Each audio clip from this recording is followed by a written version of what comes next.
David, welcome to the Always Better Than Yesterday interview sessions. It is an honor and a privilege to have you. I first came across your first book probably about 5 years ago when I was at the police.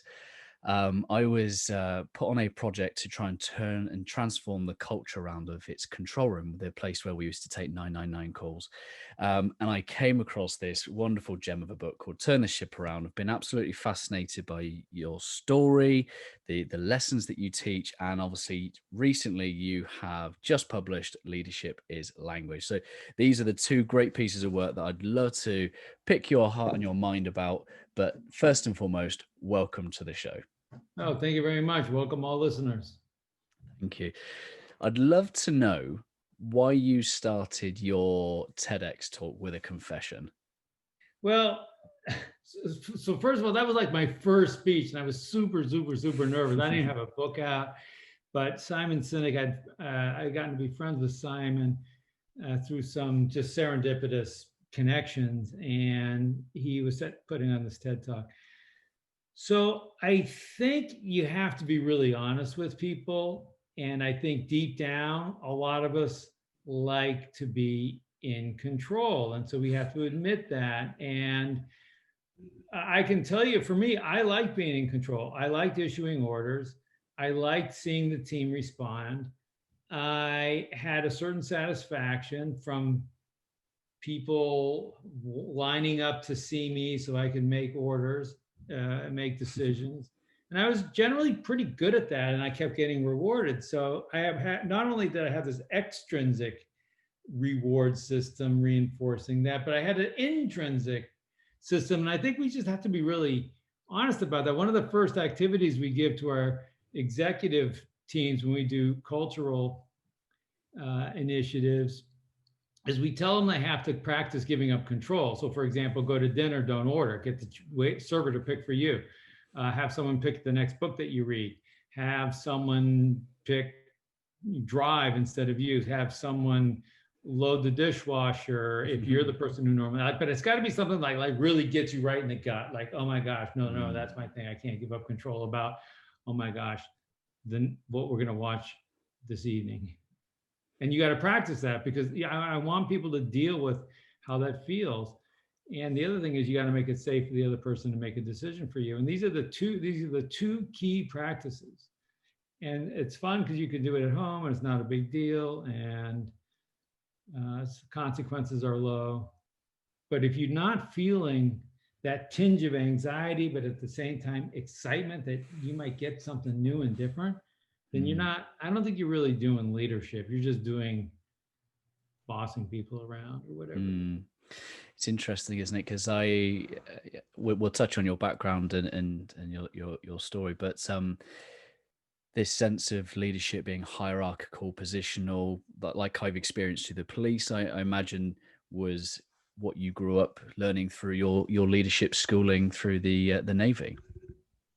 Yeah, I don't have a problem with hierarchy. I think it's very difficult to organize humans in a way that doesn't involve hierarchy. Even teams that say they're self-organized are only self-organized to a certain extent. There's still hierarchy within those organizations. There's hierarchies of teams or squads or circles or whatever you want to call them. There's still hierarchy, but we can do, the problem is the way we use hierarchy. And we use hierarchy, I think, based on an industrial age model. And in two ways, it can be improved. Number one, the primary communication pattern in a hierarchy today is direction going down and reporting coming up. And so we use this phrase, even I've even heard it.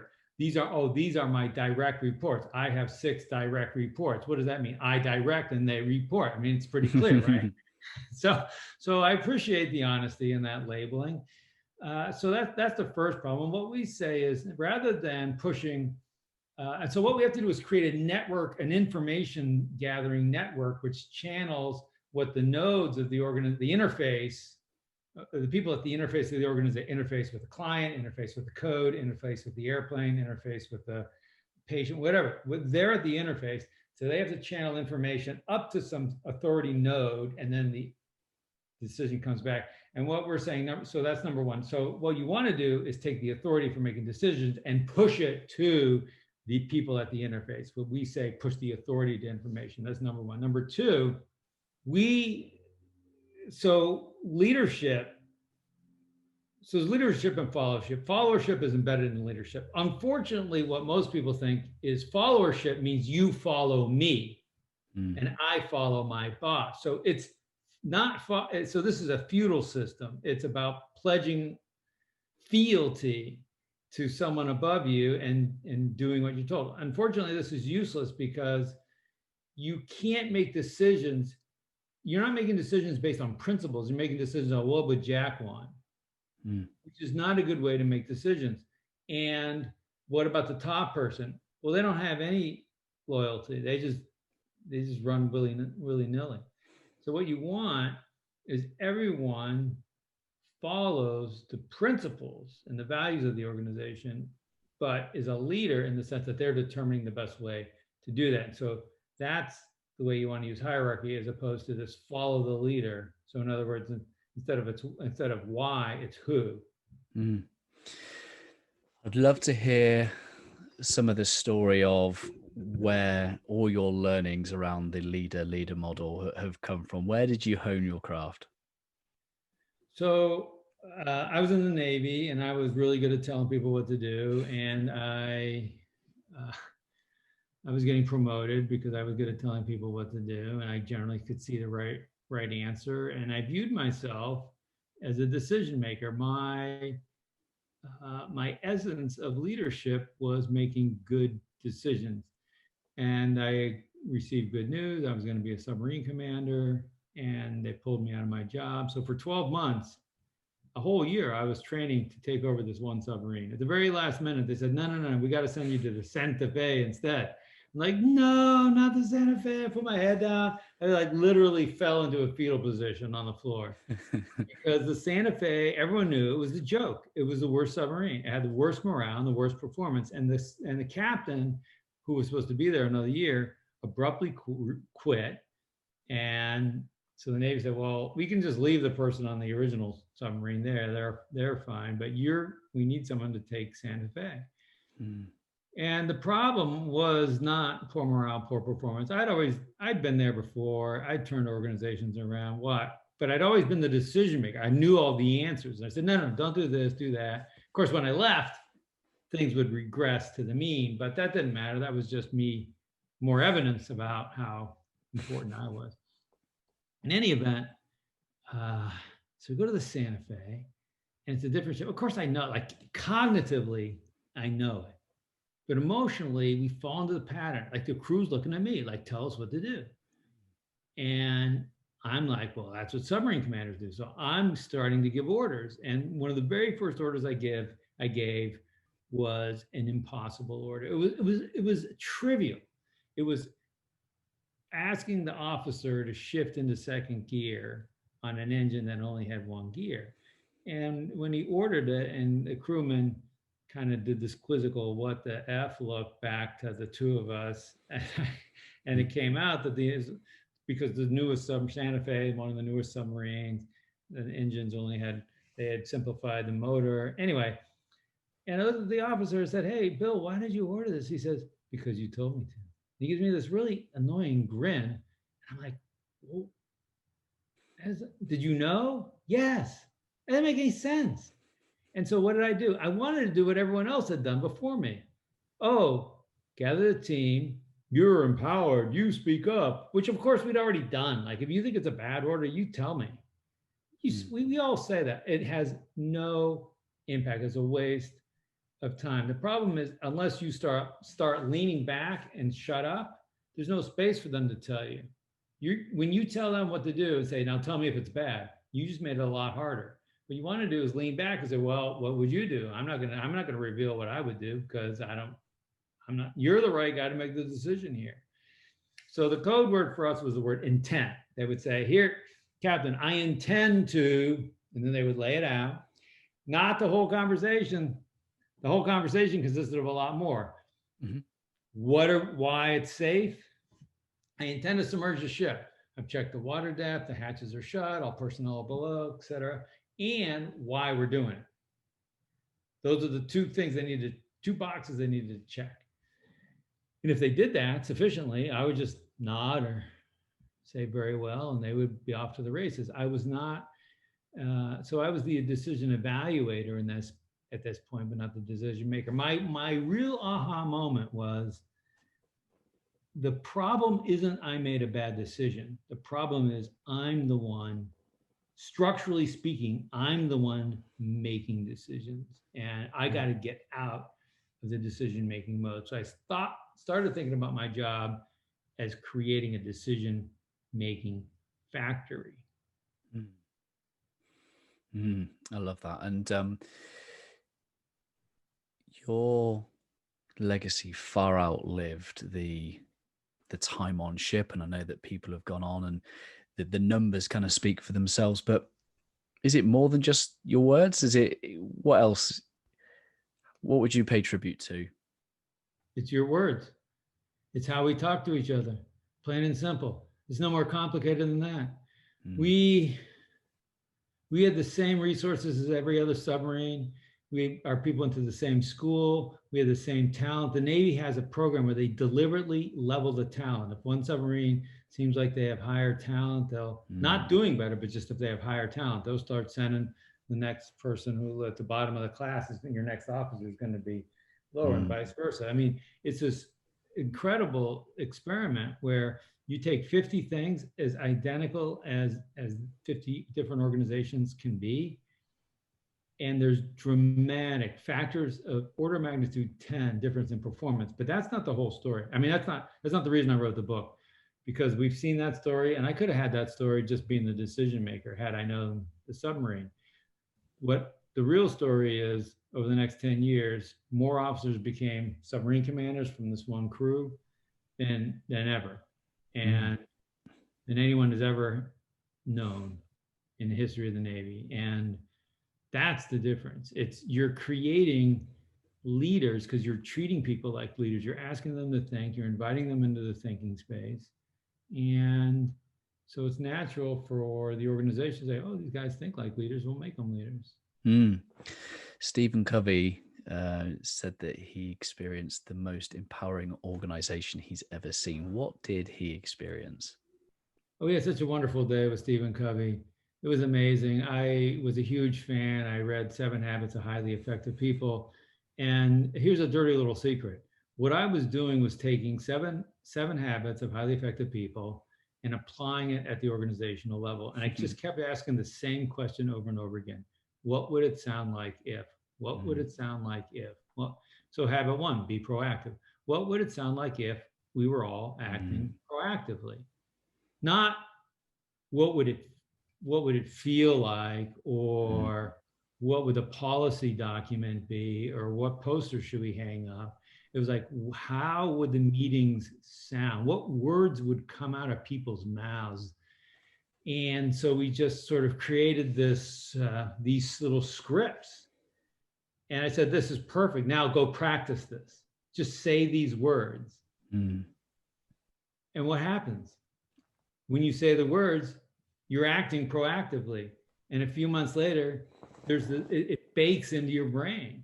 And we just did that for everything that we could do. And so anyway, so Dr. Covey came. It was a beautiful day. We picked him up we were in Hawaii. It's crystal clear water. It's a crystal clear day. I remember we could see the tops of Mauna Loa 100 miles away.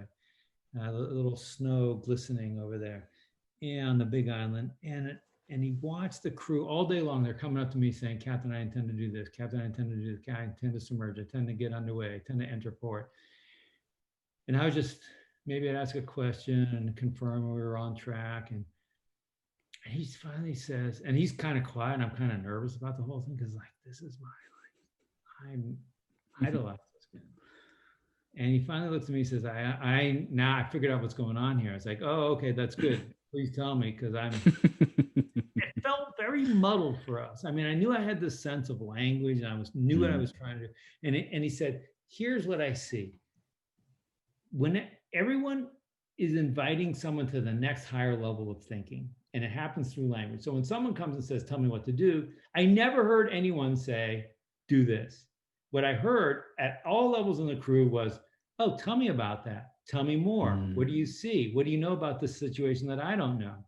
And then the person would start describing it, description. And then they say, well, why is that happening? What do you think is the root cause?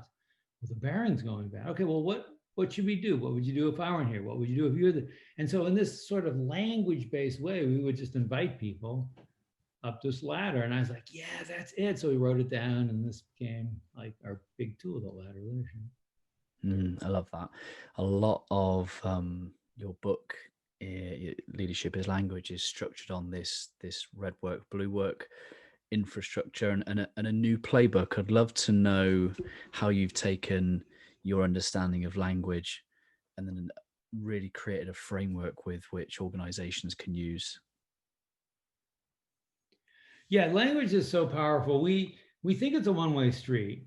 We decide what words to say, and there's no feedback loop. But it turns out that the fundamental structures of the language have tremendous influence over our thinking and how we interact with people. So a bridge in German, which is masculine, is more often described as strong or effective, whereas a bridge in Italian, which is feminine, it's either Italian or Spanish, can't remember right now, but is more likely to be described as beautiful or elegant, or these kind of words. So, and we have these language patterns that we don't realize we use. This is the problem. We're just repeating inherited language from the industrial age. Does that make sense? Right? So these two little phrases are designed to do what? They're to get people to go along. Why? Because in the industrial age, leadership was about in the industrial age construct was we're going to separate the two functions of living into, which are thinking and doing, by role. So in an organization, we have the doing, that's the actual work, that's running the assembly line, that's writing code, flying an airplane, doing whatever. And then there's the thinking, which is making decisions about the doing and improving the doing and that kind of thing, but it's not the actual work. And in the industrial age, we said, okay, great.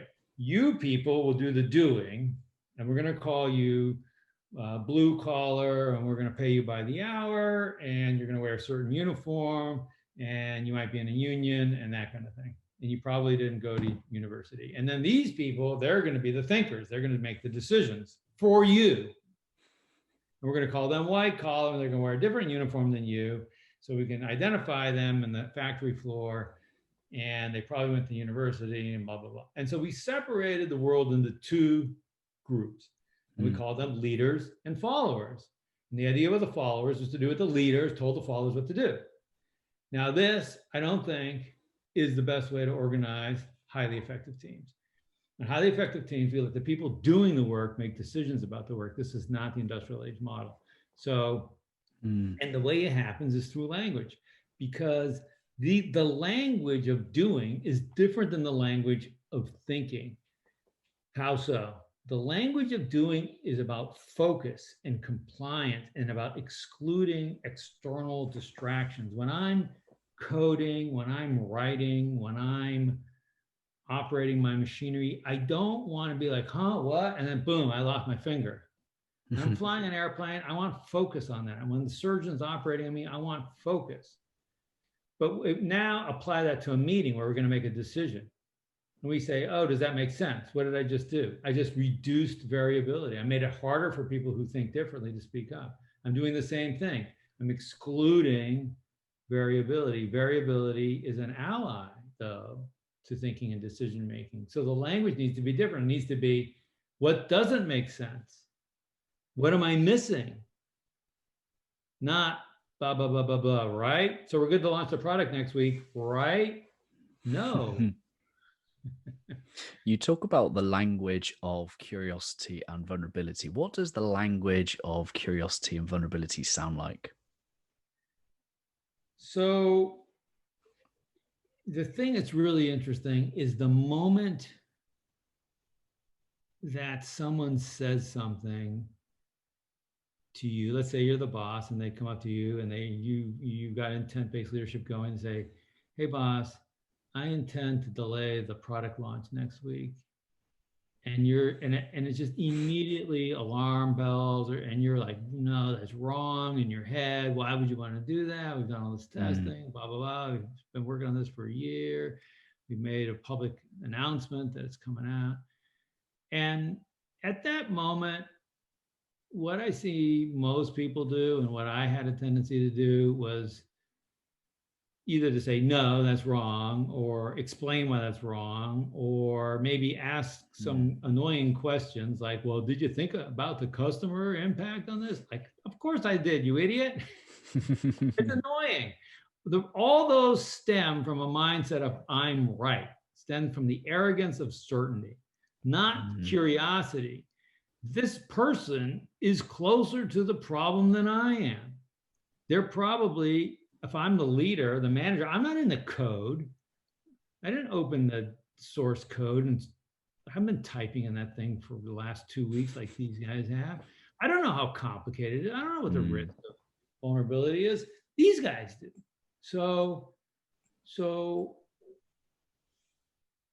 you want to be curious. You don't have to agree, but you have to be curious. Oh, tell me about that. And then you can decide we're going to stay on course, or we're okay, great.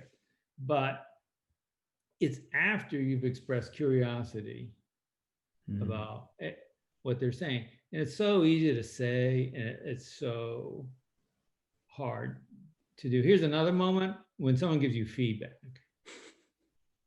when you just want to punch them in the face. Okay. First of all, most people don't know how to give feedback very well, so that's one minor problem. But unless you're asking for feedback, don't bother. Unless someone asks you for feedback, I wouldn't bother giving them feedback. But I would set a habit of asking for feedback. But and I do a keynote, someone comes up to me, there's 1,000 people there, and they say, oh, can I give you some feedback? I'm like, roll my eyes. Really? How many speeches do you give? Whatever. Like, that's what's going through my head. And I try, and then you got to squelch that, and you got to say, oh yeah, sure, tell me, blah, blah, blah. But that's the moment. It's the moment when you're triggered. It's the most important time to be curious, but it's one of the hardest. So you just got to pause, and then have the sentence pre-formed. Even just, hey, tell me more. That's one of my things I say just to buy time, because you're like, what? And you're trying to process all this, and then like, okay, tell me more, blah, blah, blah. And then they're like, oh, wow, this guy's really interested. You describe an old playbook, and you bring to life the story of the Faro. Can you tell us a little bit about that? The Faro was this huge ship, 2 football fields long. It was a container ship, and it sailed between Florida and Puerto Rico, and a northern port in Florida and Puerto Rico. And the straight line path takes it on the Atlantic side of the Bahama Islands. And in 2015, there was a hurricane forming in the Atlantic that the ship knew about. And the captain received a text even before they got underway by the previous ship in the same company that had just made the route. Hey, you checking on this hurricane? Which way are you going to go? Because there's an alternate way to go, which takes you behind the Bahamas, but it's a little bit longer. It's about 6 hours longer. You burn more fuel, costs a little bit more. And the captain, without consulting anybody on his crew, says, no, we got it. We're gonna go the straight way. And then they get underway, and the weather starts to worsen, and they're reading the weather reports. And we know what transpired, because the ship ends up sinking in the hurricane, but the government was able to find the ship and recover the black box. And like airplane black boxes, ships have black boxes. The cool thing about a ship's black box is it typically has a lot more conversation than an airplane's black box. So we have 500 pages of transcript of the Faro as the crew is sailing into this hurricane. They know it's not an issue of knowing that there's a hurricane. And when you read it, you just want to scream because you know these 33 people are going to their death. Why can't they divert? There's two clear opportunities to divert and go behind the Bahamas. And you hear them talking about this decision. And when you just say, well, what are the patterns to the language? Why are they incapable of getting to the right answer here? To me, we're basically running a playbook. This is the way I feel about it. People are programmed to respond in certain ways. When I say, oh, can I give you some feedback? You're going to respond in certain ways. When I say, oh, I think that's a wrong answer, you're going to respond. You're going to defend it typically. You're going to react, respond, reply. That's what I bet you're going to do. Mm-hmm. And so this playbook from the industrial age starts with obeying the clock, because that's why we have words like clockwork. That's why we pay people by the hour. Is this relentless sense of the ticking clock, and that puts stress on humans. And everything else then flows from this idea that we've separated the deciders from the doers, because now leadership is coercive. It can't help but being coercive, because the idea is to get people to do something that they didn't choose to do. You chose to do, because you're the decider and they're the doers, or the other way around. So we comply. And so the program set of plays is what the problem is. And even if we say, oh, we're going to have an enlightened leadership approach, we're going to redraw the company org chart, the basic phrases that we use in the language still adhere to this old playbook, that this like blah, blah, blah, blah, blah, right? Here's another one. We run meetings. Let's say it's a decision meeting. Should we launch the product? What do? Hey guys, we got to talk about this. Should we launch the product? Let's see what everyone thinks. And we make statements like, I want to make sure we get everything on the table, and then we're going to vote. Well, guess what? It doesn't really matter that you said that. The fact that you discussed it first actually suppresses dissenting opinions. What you want to do is vote first. That'll be the moment where there's maximum variability. Remember, decisions are benefit from variability versus doing. Assembly line work views variability as the enemy. So industrial age places, which were like assembly line looking places, designed the organization to squeeze out all variability at every place in the organization, which we then apply to decision-making meetings. And then we say, well, where's all the innovation? The whole organization is designed to reduce variability of thinking.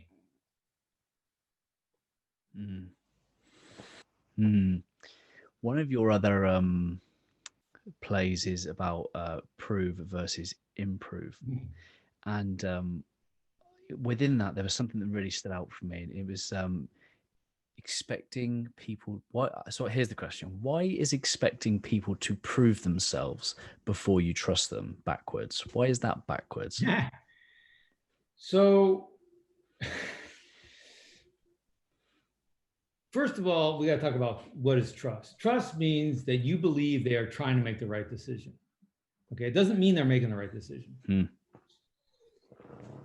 When you talk about trust that way, then you can ask questions about the decision without challenging the trust.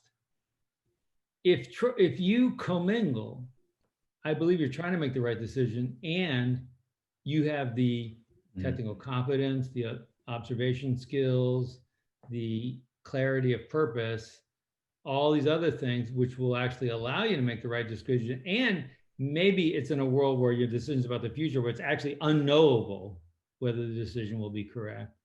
Then when I start asking questions about the decision, it pulls in the idea of trust, which is emotional, feels nasty.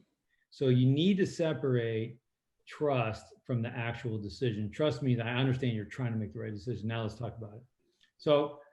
So the idea is, so my daughter's growing up and her bedtime's 10 o'clock and she wants to stay up to midnight.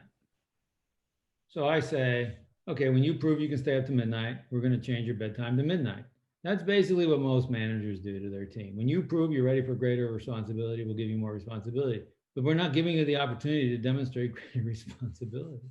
So what we have to do is we open the door to our thinking. we invite people to hire. It's almost imaginary. Well, what would you do if you were me? What would you intend to do? Just tell me what you intend to do. Now, because it's intent, it hasn't happened yet, so I can still veto it. So there's a safety net. But now I'm hearing this is what you would do. This is how you think through the problem. That's, and absent that, I don't get that opportunity. It's very, if I'm just telling you what to do, I have no idea. And so the idea is leaders trust first. They give the team the opportunity to demonstrate technical competence and organizational clarity in to be honest, it's an imaginary way. Intent, it's very real in that it feels like I have ownership, and you do have ownership, but the leader can still veto. And for us, this is way powerful. We say take risk on people, not human nature. Why? Because people will respond differently when you believe in them. Mother Nature won't change her behavior. The laws of physics aren't going to change just because let's make the wing a little bit shorter, and we'll trust Mother Nature. No, that's not a good plan. You took over Santa Fe when it had worse performance, worse morale, and you talk a lot about kind of intent, responsibility, autonomy. What difference does giving your people autonomy do to their morale? I read these articles that talk about engagement, and it's a buzzword these days. The way I thought about it was I just needed my team I needed more thinking. I can't just have me thinking and them doing. I needed everybody thinking. And there's like 12 ways to create engagement, 6 ways to create the top 5 things to create. Here's a secret. There's only one step to creating engagement. And it's the only step. And if you don't do that step, nothing else you do will create engagement. The step is give your people the authority to make decisions. They're engaged. Can't not be. And if you don't do that, it's all window dressing. So the trick is exactly how much authority can you give them before you run off the rails somehow, and how quickly can you increase the amount of authority that you're giving them, and then you'll have a super engaged team. Simple. It's simple, but it's not easy. 100%. You use these words and they really spark something in my mind. You said that you created a learning and competence factory. What is a learning and competence factory? We look at company, we have some fun things we do with companies. For example, we'll look at their job descriptions and we'll look at the words in the job, the verbs in particular in the job description: do, perform, collate, assemble. And we'll code these words. Are they red words or blue words? Are they doing words or thinking and learning words? And they're predominantly, as you can imagine, doing words. And you can map through the organization which positions have thinking words in them and which not. And we'll look at companies, we'll look at quarterly objectives. We're running around, we operate by OKRs. Okay, great. Well, give me some examples. Where we're going to improve, we're going to increase sales by this, and throughput by that, and quality by that. Are you going to learn anything? There's no learning. It's like a one-dimensional thing. And so we always, our view is it's a two-dimensional life. And so in one dimension, we're doing the thing, but we're also trying to learn. So we encourage organizations to have learning objectives that supplement the doing. Not all learning, that's not a good way to go yet, because the doing is the actual work, but just have one. And I want to learn more about this. And it should be like a scientific study. We're going to have a hypothesis, experimentation, data collection. What are we going to learn? I'm very grateful for your time. I'm conscious of your time. What else would you love to share about your latest book, Leadership is Language? So here's just one easy tip. Start your question with the word how. One of the concepts in the book is a concept called share a voice, which is among a team, how are the words allocated? If you just counted the words with no regard to long, short, words, verbs, nouns, whatever they were.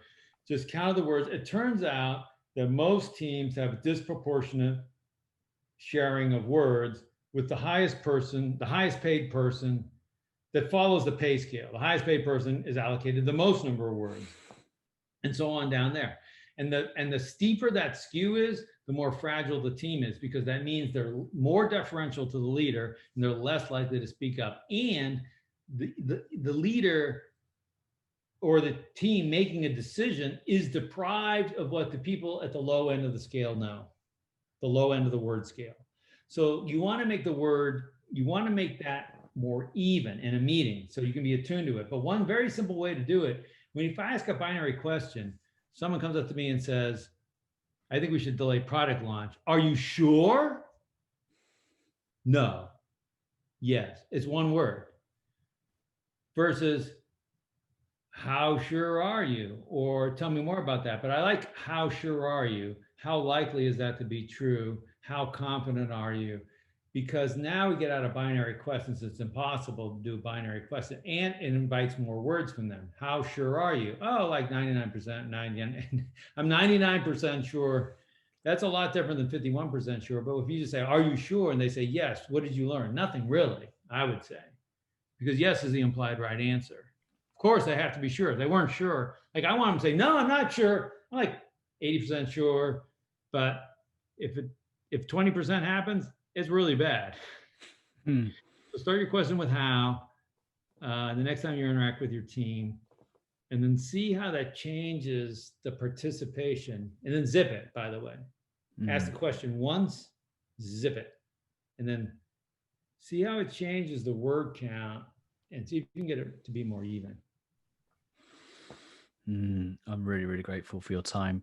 I asked this question of all of my guests, and it's simply this: what does the phrase "always better than yesterday" mean to you? It means that we have this idea that we're not in a static world, and my skills and abilities aren't static, and my brain is still elastic, and I can learn, and we can do better. And I love it because it goes with the improve, not prove play. And the way I think about it is, the way I experience this is that I have two persona.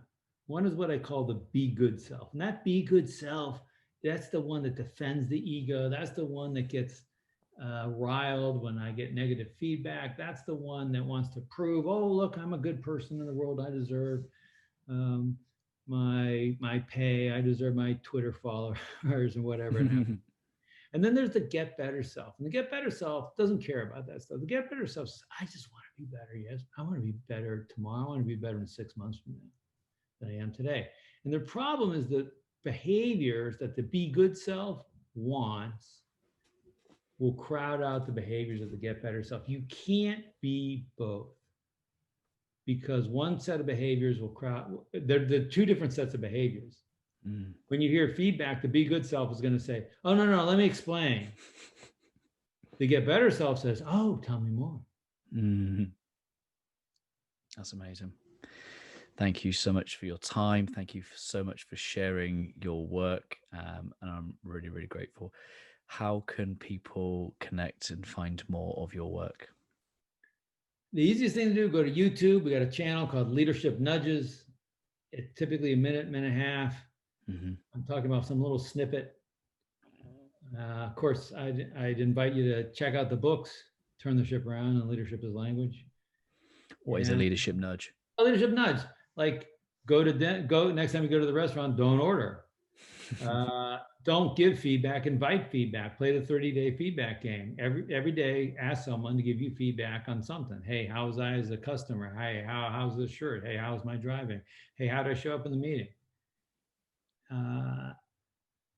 Start your questions with the word how. Run the meetings in the following ways.